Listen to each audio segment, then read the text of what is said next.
Shalom, jumpa lagi dengan saya lewat channel Klaver Sukacita. Pada kesempatan ini kita akan mendengarkan firman Tuhan. Sebelumnya saya mengajak kita untuk bersatu di dalam doa. Mari berdoa. Terpuji Engkau Bapa Surgawi untuk segala kasih, lawatan dan cintamu. Terima kasih untuk waktu yang baik ini. Lewat channel Klaver Sukacita kami akan belajar daripada kebenaran firman Tuhan. Roh Kudus hadir dan tuntun kami, baik hamba, kru, tapi juga pemirsa Klaver Sukacita dalam menikmati kebenaran firman Tuhan di kesempatan ini. Dalam nama Yesus kami memohon. Amin.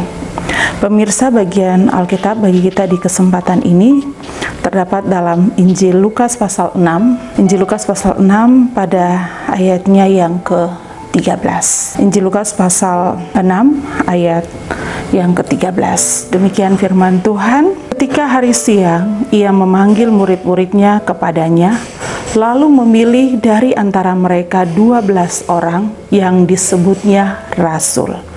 Sekali lagi, ketika hari siang, ia memanggil murid-muridnya kepadanya, lalu memilih dari antara mereka 12 orang yang disebutnya rasul. Pemirsa, dari bagian kitab ini, Injil Lukas pasal 6 ayat 13, kita dituntun dengan tema panggilan dan pilihan. Panggilan dan pilihan. Pemirsa, setelah Yesus berdoa dengan waktu yang sangat lama, yaitu sepanjang malam, maka pada pagi harinya Yesus memanggil para muridnya, lalu memilih di antara banyaknya mereka yang mengikuti Yesus itu hanya berjumlah 12 orang. 12 orang yang dipilih untuk suatu tugas, yaitu Yesus menyebut mereka sebagai rasul yang diutus. Mengapa ada kekhususan yang Yesus mau nampakkan di antara banyak muridnya? Yesus hanya pilih memberi pilihan untuk 12 orang yang nantinya menjadi rasul itu. Tentu ada alasan ataupun tujuan dari Yesus dalam pemilihan terhadap 12 orang murid tersebut.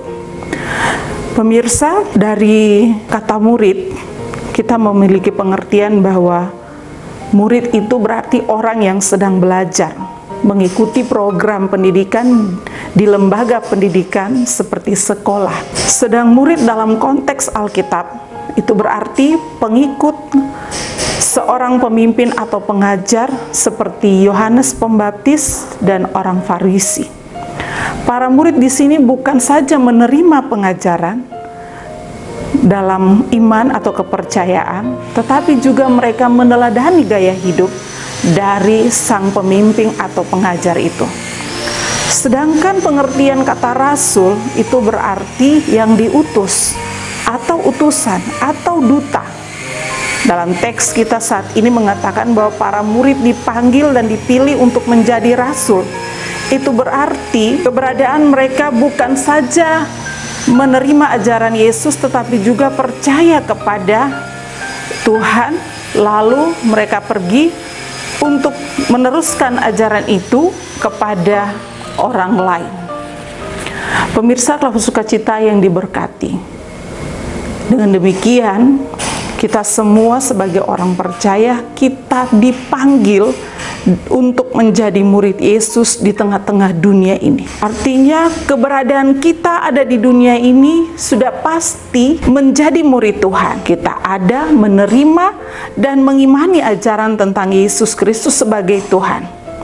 Penerimaan dan pengakuan itu dapat diteruskan ke tempat, ke lingkungan di mana kita berada. Itu berarti kita menjadi rasul, menjadi seorang yang diutus ke tempat atau ke lingkungan di mana kita ada. Dan tentunya keberadaan kita sebagai yang diutus itu, sebagai yang dipilih, itu berarti kita juga harus menunjukkan pola hidup, sikap hidup, karakter kita harus meneladani Yesus Kristus yang sebagai guru kita, sebagai pengajar kita, sebagai pemimpin kita. Dengan demikian, mari setiap kita harus belajar untuk bukan saja menjadi murid Tuhan, tetapi menjadi yang diutus kemana, dimanapun kita berada, supaya Injil Yesus Kristus itu terus kita sampaikan di tengah-tengah dunia ini. Amin. Mari berdoa. Terima kasih Bapa, terima kasih Yesus, terima kasih Roh Kudus. Terpuji Engkau yang telah memberi kami kesempatan lewat channel Klavu Sukacita mendengarkan sabda Tuhan. Tentu sebagai orang-orang yang telah Engkau panggil sebagai murid-Mu dan Engkau pilih untuk mengabarkan kabar sukacita Injil Yesus Kristus di tengah-tengah dunia ini, kami percaya bahwa Tuhan yang berkehendak atas kehidupan kami. Engkau yang memanggil dan memilih kami. Engkau yang punya pilihan atas diri dan kehidupan kami. Tolong kami supaya kami menjaga diri kami sebagai murid Tuhan, tapi juga sebagai pribadi yang diutus di tengah-tengah dunia ini.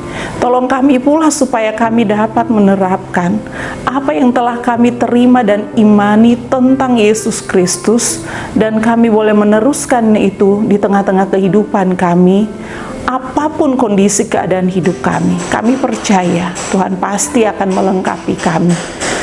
Biarlah setiap pemirsa Klavu Sukacita diberkati oleh firman Tuhan, dan kemana dan dimanapun mereka berada, menjadi murid yang menjalankan perintah Tuhan dalam tugas pengutusan itu. Terima kasih Bapa. Berkati pemirsa Klavu Sukacita di mana saja mereka berada dalam segala gumul mereka, apapun itu ya Bapa. Biarlah Engkau hadir menyatakan kuasa kasih-Mu.